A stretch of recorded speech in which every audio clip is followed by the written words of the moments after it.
Bakrie Telkom akan menceritakan perjalanan Bakrie Telekom dan Bakrie Connectivity dari masa lalu, masa sekarang, dan kedepannya akan menjadi seperti apa. Jadi sepertinya mereka ini mempunyai sebuah master plan, dan pastinya Anda semua sangat penasaran ingin tahu seperti apa ya kan? Saya juga sangat penasaran. Nah selain itu pada acara ini Bakrie Telkom akan menjadikan semua perusahaan media dan teknologi di bawah naungan Bakrie Group menjadi satu kesatuan. Hadirin sekalian, the changing world, the changing consumers.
Selamat siang.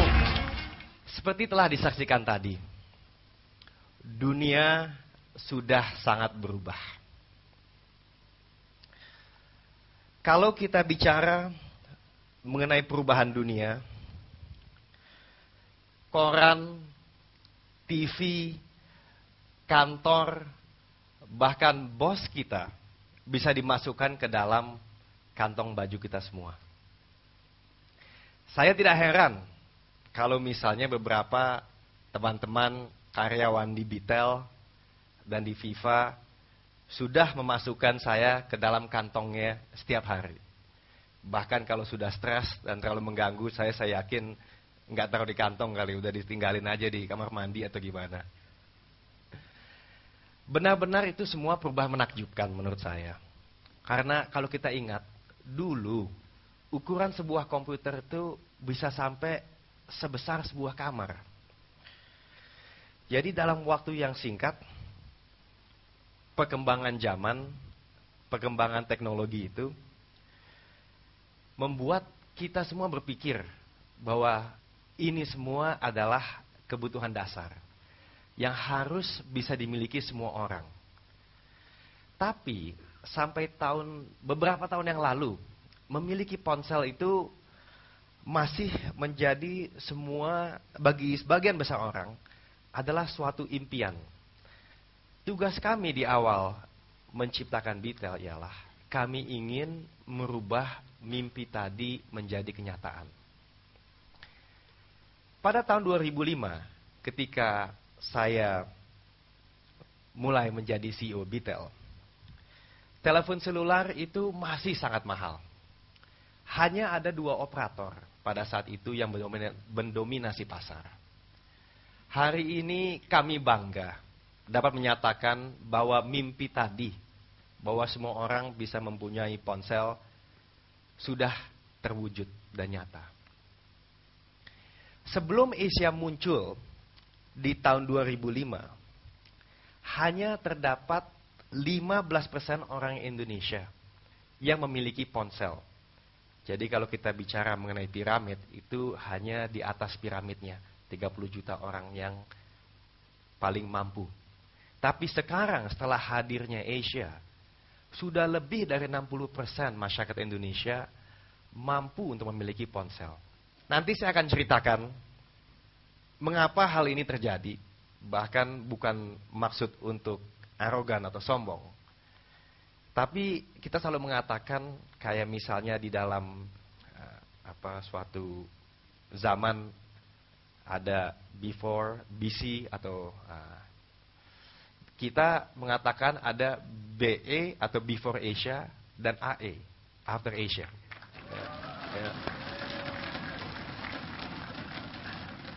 Kita mengatakan sekarang adalah tahun kelima AE, tahun kelima setelah Asia berkiprah. Sebagai pendatang baru, kami berbeda dengan para kompetitor yang skalanya jauh lebih besar dan uangnya jauh lebih banyak.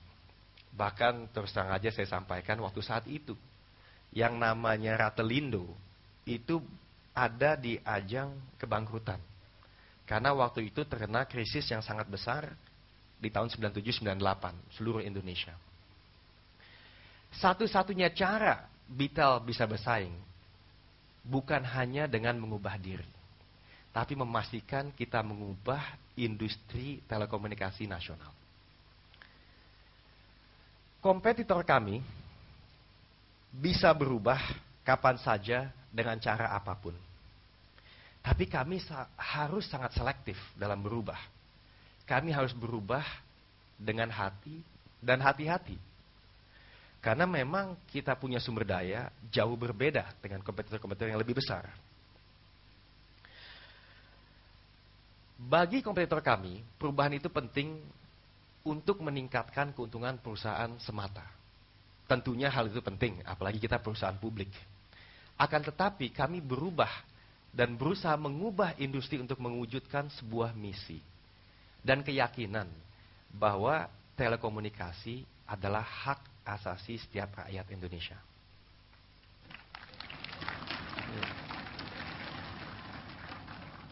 Kami terus mencoba berbagai macam cara agar industri telekomunikasi dapat menjadi sebuah industri yang lebih baik, lebih cepat, dan lebih murah. Bakri Telkom selalu berupaya untuk menciptakan suatu servis dan layanan kepada semua orang. Apapun latar belakang dan berapapun income-nya. Bagaimana kami melakukan semua ini? Kami melakukannya dengan mengubah industri telekomunikasi Indonesia dalam 5 tahun terakhir. 5 tahun terakhir ini, atau nanti saya akan bicara juga mengenai repelita pertama untuk Bakri Telkom. Kita melakukan dengan 4 pendekatan utama yang strategis. Di tahun 2005, kami mengubah norma industri dengan mengedukasi masyarakat bahwa yang penting bukan pulsanya, tapi talk time-nya, atau berapa lama kita dapat bicara di dalam suatu percakapan telepon. Setelah itu, setelah kita melancarkan suatu kampanye talk time tadi, semua operator berubah. Dari sebelumnya menjual pulsa, lalu menjual menit, dan akhirnya berganti menjadi menjual detik. Nah, apakah artinya semua ini? Ini artinya dunia telekomunikasi Indonesia menjadi lebih transparan. Transparan kepada siapa? Transparan kepada konsumen dan pelanggan. Dan pelanggan atau konsumen mempunyai kuasa yang lebih dalam memantau dan mengontrol penggunaan telepon. Setelah itu, di tahun 2007, kami mengubah cara pandang bahwa telepon genggam itu mahal. Kami menyediakan telepon genggam CDMA dengan harga yang sangat murah. Kami melakukan revolusi pasar dengan menyediakan sebuah ponsel yang harganya tidak lebih dari Rp200.000. Dan selanjutnya, pada tahun 2008, kami mengubah cara pandang orang terhadap SMS. Dulu orang SMS selalu di-charge per SMS. Tapi kami merasa kok kayaknya kurang adil ya. Sehingga muncullah suatu ide, dan ide ini adalah inovasi pertama di seluruh dunia untuk memperkenalkan Rp1 per karakter. Nah, sayangnya waktu itu kami mencoba untuk mematenkan, tapi sedikit sulit. Padahal sangat mengasyikkan sekali kalau kita bisa di Bitel itu mendapatkan dana dari mempatenkan itu semua. Karena saya dengar sudah mulai diikuti di berbagai macam negara. Terima kasih. Mungkin belum rezekinya lah jual paten. Nah, selanjutnya, selain kita mengatakan bahwa tadi SMS per karakter adalah suatu inovasi yang pertama di dunia, di mana kami juga telah menciptakan suatu komunitas yang baru. Komunitas yang baru dalam menulis SMS. Mungkin di sini bisa dilihat nanti bahwa orang jadi lebih hemat dalam melakukan suatu SMS. Jadi kalau menulis thank you, itu nggak jauh-jauh, cuma TX. Kalau jelek lu gitu, JLKLU. Jadi lebih efisien lah. Di tahun 2008, kami juga terus membangunkan berbagai macam inovasi dan juga mulai memasuki aplikasi-aplikasi yang relevan ke dalam telepon genggam. Nah, ini memungkinkan orang-orang dari berbagai kelas sosial dan kelompok untuk menikmati konten digital dan layanan internet seperti Hidayah, jejaring sosial, instant messaging, games, musik, dan yang lain-lainnya. Nah, ini semua kita lakukan dari waktu ke waktu, dan saya bangga sebagai pimpinan untuk mengatakan bahwa Bakri Telkom adalah satu-satunya operator yang memiliki handset dan aplikasi milik sendiri. Ya. Tujuannya apa? Tujuannya ialah agar pelanggan kami bisa mendapatkan apa yang mereka mau, bukan apa yang mereka perlu. Ini adalah hal yang kita selalu yakini sebagai suatu hal yang hakiki. Banyak orang bertanya, apa sih rahasianya ini semua?